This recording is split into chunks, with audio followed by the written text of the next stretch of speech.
Atendimentos e internações contra vício em jogos de azar aumentam no Brasólia. De internações de pessoas para o tratamento contra a ludopatia, que é o vício em jogos de azar, dispararam nos últimos anos. Somente no estado de São Paulo, o número quase que dobrou. Veja agora na reportagem especial de Fernanda Trigueiro e Celso Pio. Alex buscou sozinho o tratamento. Só uma coisa aqui, eu não sei se vocês sabem, até porque eu fiquei um tempo afastado aqui do YouTube, né, e dei uma focada nos negócios. Eu tenho uma clínica, chama Be Health. A gente tem 90 profissionais da psicologia, atendimento online, tem 3 mil pacientes ativos. A gente já fez mais de, 30 mil atendimentos, 50 mil atendimentos, nem lembro mais. E a gente tem um braço da psiquiatria na clínica também, tem 90 psicólogos, acho que uns 4 ou 5 psiquiatras, já estou até desatualizado, uns 2 nutricionistas. E tem aumentado muito os casos de problemas com apostas online. Para vocês terem uma ideia, tem pessoas, eu não vou citar aqui obviamente para não comentar nenhum caso específico, mesmo no sigilo não comentando o nome, acho que não vem ao caso, mas tem pessoas que chegam até nós não só perdendo boa parte do patrimônio que estava investido financeiramente, como vendendo patrimônio, casas, etc., para tentar recuperar o que perdeu. Porque a pessoa que está com problemas com aposta, com vício e aposta, ela tem de fato uma distorção psicológica no que diz respeito à capacidade de controle do jogo. A pessoa acha que agora aquele negocinho vai inclinar para cima e ela vai recuperar. Realmente, assim, é muito preocupante, cara. E aí, se a gente vive num ocidente capitalista, regido por mercado, onde boa parte do seu conforto, inclusive psicológico, segurança, etc., né? Não só conforto de casa e tal, mas o conforto psicológico, advém do dinheiro. Cara, se você perde o dinheiro, você não só prejudica todos os fatores que são importantes para sua defesa psicológica, como também o dos seus pares, né, dos seus familiares. Então é realmente muito preocupante isso, cara. É a perda de um fator fundamental para a saúde mental. Depois de perder R$25 mil em apostas online. Está internado há 2 semanas e pediu para conversar com a gente. Eu quis me expor porque muita gente precisa entender o real motivo do que está acontecendo, sabe? Não é simples, os influencers, eles mentem, infelizmente eles mentem, não é só uma divulgação que eles fazem, aparece eles fazendo esses jogos e eles sempre ganham nos jogos. Nunca aparece eles perdendo, entendeu? Influenciado, passou meses jogando online. Gastou salários, economias e ainda pegou dinheiro emprestado. Agora fez uma lista para quitar as dívidas e recomeçar. Eu criei na minha mente que para eu estar em paz comigo mesmo, eu quero pagar essas pessoas. Na clínica em São Bernardo do Campo, na Grande São Paulo, ele não é o único em tratamento contra o vício em jogos de azar online. De 1 ano e 3 meses que eu estou aqui, de cada 5 que me buscam, 2 vêm com problema de jogos. E o pior, muitas vezes, o problema cruzado. Ele usa uma substância química, no caso cocaína. E assim, uma coisa importante de vocês entenderem é que o diferente...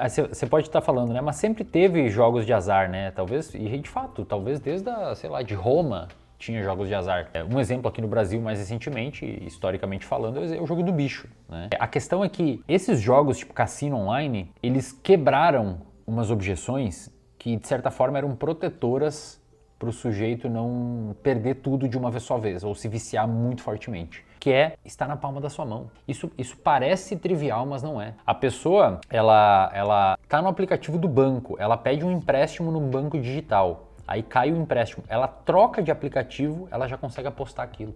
Antes você precisava sacar o dinheiro na lotérica, ir até a banca do jogo, apostar o negócio, esperar até o resultado sair.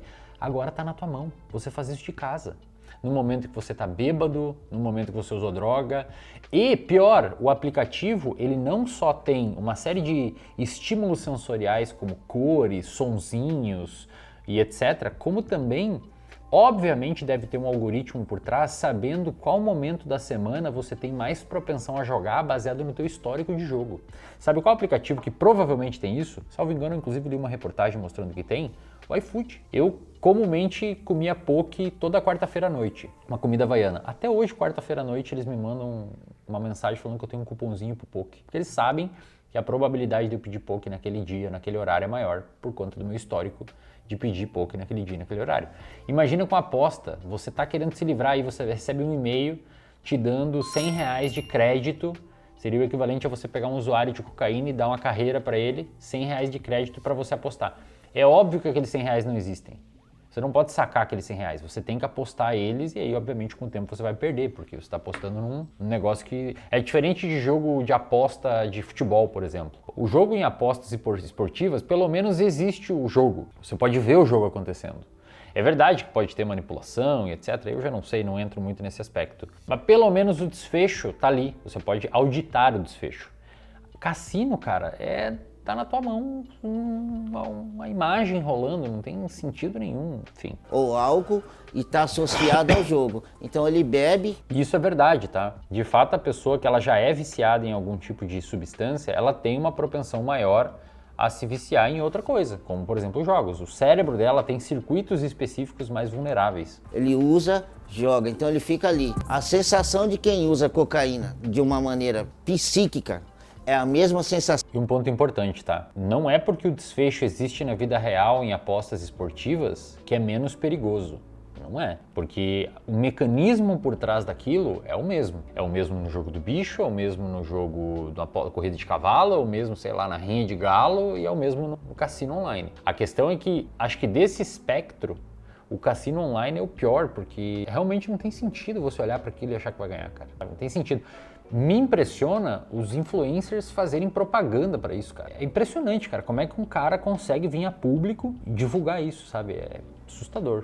A ação de quem joga gera o mesmo sentimento de euforia, libera a mesma quantidade de dopamina e a sensação de prazer quando ganha em excesso. É algo irreal. Os jogos, assim como as drogas, ativam uma parte do nosso cérebro que está ligada ao prazer e à recompensa e libera a dopamina, que faz com que o indivíduo queira jogar mais e mais. O problema é que, com o tempo, são necessários estímulos cada vez maiores para alcançar a mesma sensação de prazer. E não é só isso, tá? Muitas pessoas, especialmente com vício em apostas, tá correto o que eles disseram aqui. Para o público geral tá suficiente. Se fosse um ambiente acadêmico, os caras iriam encher o saco com algumas coisas. O público geral tá satisfatório. Só que muita gente, a pessoa ela não joga pelo prazer mais. A pessoa ela joga porque ela tem um evento psicológico destroçando o bem-estar dela, que é o fato dela ter perdido dinheiro. Então ela tem uma punição pressionando o comportamento dela para lugares onde tira aquela punição. Aquilo está doendo no psicológico dela. Como se você tivesse um elástico amarrando o seu dedo aqui, doendo muito. Aí você tenta de todo jeito tirar esse elástico. Você quer tirar essa punição. Ela está buscando uma capacidade de tirar essa punição.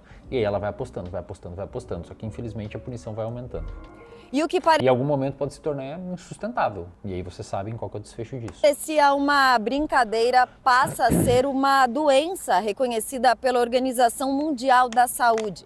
A ludopatia é o vício em jogos de azar. Esse transtorno faz com que a pessoa tenha uma compulsão por apostas. Em casos mais graves, é preciso acompanhamento médico e tratamento especializado, assim como ocorre com outros vícios. Existem várias terapias envolvidas nela, uma delas é a prevenção de recaída, mas a prevenção de recaída ou qualquer outra medida passa inicialmente sempre pela identificação de que aquilo atingiu níveis de uma patologia, que aquilo já não é normal, que aquilo realmente já está sendo prejudicial em todas as esferas do seu dia a dia, do seu comportamento. Este psiquiatra especializado em dependência química diz que o tratamento, em muitos casos, requer uso de medicamentos. Pode ser um recurso importante no sentido de devolver a rigidez psíquica e inibir esses comportamentos quando a pessoa não consegue mais se segurar em relação ao hábito. Então, a primeira coisa que a gente faz é tentar intermediar para que a pessoa não volte àquele mecanismo. Mas muitas vezes você precisa desse freio químico, que é a medicação, para colocar. As apostas esportivas foram liberadas pelo governo federal em 2018. Nos últimos 3 anos, a procura para tratamento de pessoas com o vício em jogos praticamente dobrou nos centros de atenção psicossocial, os CAPs do estado de São Paulo.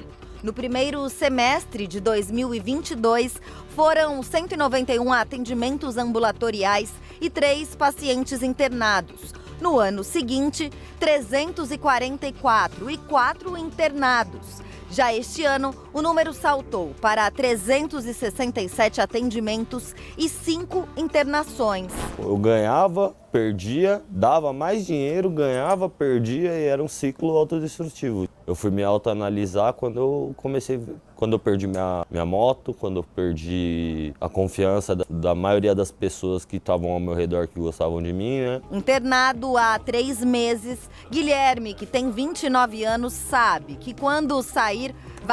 E assim, um ponto importante é que pessoas em vulnerabilidade, geralmente elas têm um grau educacional um pouco mais baixo. É verdade que as pessoas mais pobres, menos educadas, elas estão mais vulneráveis. Porque elas não têm, não só muitas vezes uma rede de apoio para tentar mitigar isso, mas não têm condições, repertório mesmo, para conseguir entender que aquilo ali não faz sentido, né? Mas, não, assim como a depressão não escolhe raça, idade, status socioeconômico, isso aqui também não. Perpassa todas as pessoas. Tem pessoas com alto grau educacional que também caem nesses problemas. Agora, o ponto importante é assim, entender os cenários e compreender que a chance de você ganhar alguma coisa de forma significativa nesses aplicativos é ridícula, né, se não nula. E principalmente você compreender que muitas vezes a sua força de vontade não é suficiente e entender que você não consegue controlar muitos aspectos do seu comportamento, como por exemplo a ideia dos vícios. Os vícios envolvem você não conseguir controlar determinados aspectos comportamentais e justamente por isso você acaba fazendo coisas que você depois se arrepende porque você sabe que não gostaria de ir por aquele caminho. Se você tem um vício, já um problema, você tem que buscar ajuda, psiquiatra, psicólogo, etc. Ou aí no CAPS, etc. da sua cidade. Mas se você não tem esses vícios, o mais inteligente que você tem para fazer é nem tentar nem se expor a isso. Porque talvez você tenha uma configuração psicológica que coloque você dentro de um quadro de vulnerabilidade. Seja você com alto grau educacional, seja você com baixo, seja você pobre, seja você rico. Na dúvida, não dê chance ao azar, porque por mais que você se entenda como uma pessoa com alto grau de controle emocional, de controle comportamental, talvez naquele contexto ali esse controle acabe falhando e você acelere por uma direção não tão benéfica para o seu comportamento. E a gente tem dentro do reservatório de dopamina uma aula inteira sobre vícios, chama Neurociência dos Vícios, tem aula inteira sobre dopamina, tem aulas gigantescas sobre controle de recompensa a curto e a longo prazo, como você estimular alguns aspectos psicológicos para evitar essa vulnerabilidade a recompensas de curto prazo. Tem aula sobre controle comportamental, tem aula sobre o porquê que a gente não controla alguns aspectos do nosso comportamento. Basta você clicar aqui no link da descrição ou no QR Code aí da tela para você conhecer o reservatório de dopamina. Importante, não é um tratamento, tá? Não substitui tratamento, não substitui terapia, ele não é um tratamento para você. É uma plataforma com aulas online comigo, tem mais de 150 aulas só minhas, além de ter aula de corrida, aula de um monte de coisa, para você se entender um pouco melhor e compreender o que é um repertório comportamental minimamente protetor para a sua saúde mental e física, tá? Então basta clicar aqui ou escanear aí. No mais, deixe seu like nesse vídeo, inscreva-se no canal e até o próximo.